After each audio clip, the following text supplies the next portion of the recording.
Bueno, vou a finalizar, pero antes quixera salientar a modo de resumen ou de conclusións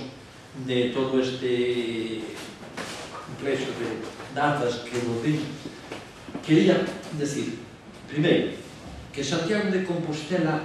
tuvo unha actividade ateneística importante no último tercio do século XIX, durante o cual se foron creando varios ateneos.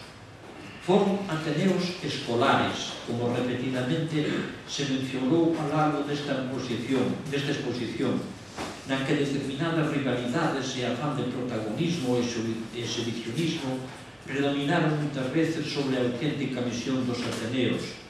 e que influíron negativamente sobre o seu normal funcionamento.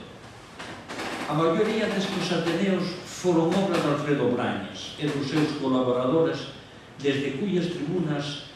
fixeron as primeiras armas os precursores do regionalismo galego. Alfredo Brañas estuvo presente en todos os ateneos escolares compostelanos, colaborando sempre a súa fundación e colaboración, sendo unha sólida columna destes ateneos. Foi presidente efectivo e honorario, así como vicepresidente en algunhas outras ocasións, e presidiu numerosas sesións, deixando sentir a súa influencia en todos eles, e a súa morte obtuvo o recoñecemento do Ateneo León XIII, que era o único que sobrevivía naquele momento, que durante máis de 15 días suspendeu as súas actividades. Ademais, durante o traslado do cadáver ao cementerio, fixeron unha parada diante da sede do Ateneo León XIII, na Algaria de Baixo. Tamén o Ateneo León XIII organizou unha comisión para erixir un monumento na cidade de Santiago que perpetuara a súa memoria. Unha lectura atenta da evolución destes ateneos escolares nos indica que só houbo un cambio de nomes. En realidad, eu penso que non hubo en Santiago máis que un ou tal vez dous ateneos escolares, xa que en todos eles aparecen involucrados os nomes de Alfredo Brañas, Salvador Cabeza de León, Luís Guido Villelga, Camelo Castiñeiras, Luís Rodríguez Sesuane, Rodrigo Sanz López ou Juan Barcia Caballero, que ocuparon postos directivos e colaboraron estreitamente en todos eles, e que foron os propulsores da idea do regionalismo en Galicia, que lanzaron desde as súas tribunas, así como desde outros centros culturales de Santiago, como recreo artístico e industrial. Inicialmente, a idea do regionalismo nos ateneos xa estaba ben expresada, exposta en 1890 por Carmelo Castiñeiras Antelo, no chamado Centro Escolar, nunha sesión en homaxe a Brañas, despois por Brañas, Munguía, Cabeza de León e Pérez Postales no Ateneo Centro Escolar en xulio de 1823 e por Vales Faínda no Ateneo León XIII en 1894 e repetidas veces ao longo dos anos por este mismo Ateneo León XIII. Alfredo Brañas, como acertadamente dixo Baldomero Cores, utilizó la prensa y el libro, la tribuna y la escena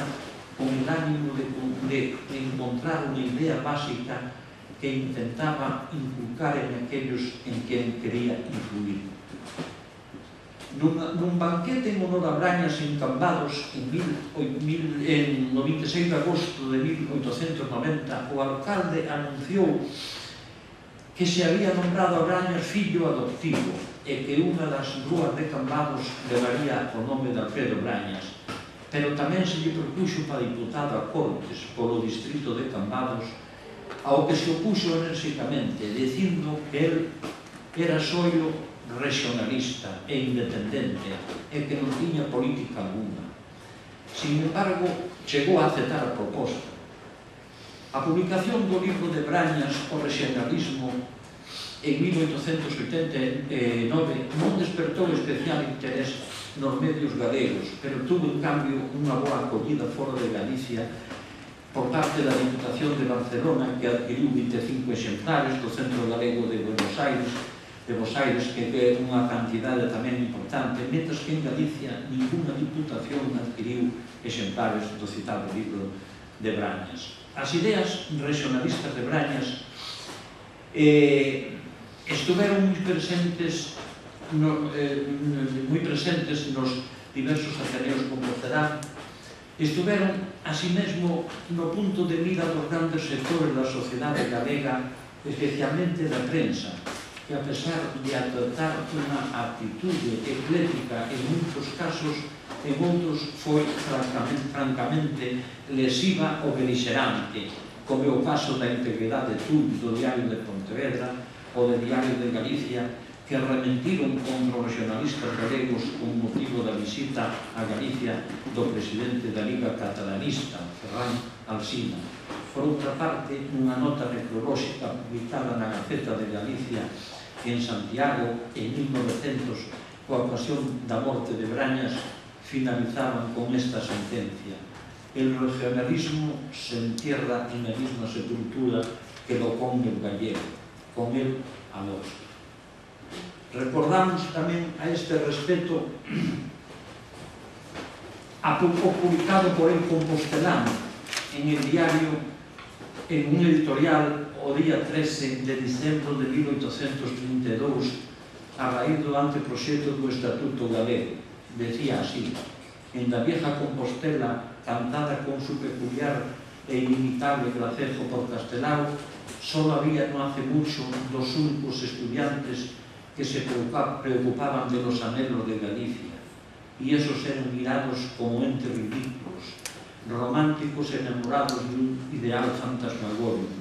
Se cultivaba así el regionalismo del Ateneo León XIII, con Mella y Alfredo Brañas, pero era un regionalismo sin manchas exóticas de nacionalismo rabioso ni furibundos anatemas a la hegemonía de Castilla. Brañas, líder do regionalismo de corte católico, utilizou prolixicamente por diversos ateneos compostelanos, todos eles eminentemente católicos,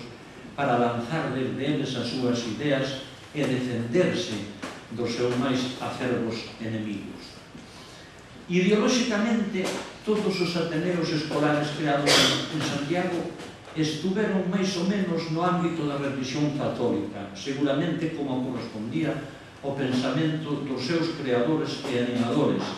que estaban moi relacionados coa ideoloxía da mitra compostelana, como Brañas, Hermido Villerga, Toledo Quintana, Pinto Reino, Cabeza León, Caballero, que no caso do máis liberal de todos eles, que foi o Ateneo Escolar Galego, tuvo unha sección de teoloxía, os seminaristas entre os seus socios, que en algunhas ocasións foron un atranco para a boa marcha das sesións. De todos modos, na directiva e na colaboración destes ateneos figuraron personalidades dun reconocido talante liberal con ideas modernas e aperturistas abertas ás corrientes máis avanzadas de Europa, como poden ser Esteban Pérez, González Canales ou Maximino Teixeiro, que deixaron unha pegada moi profunda e verdadeira nos medios culturales de Santiago.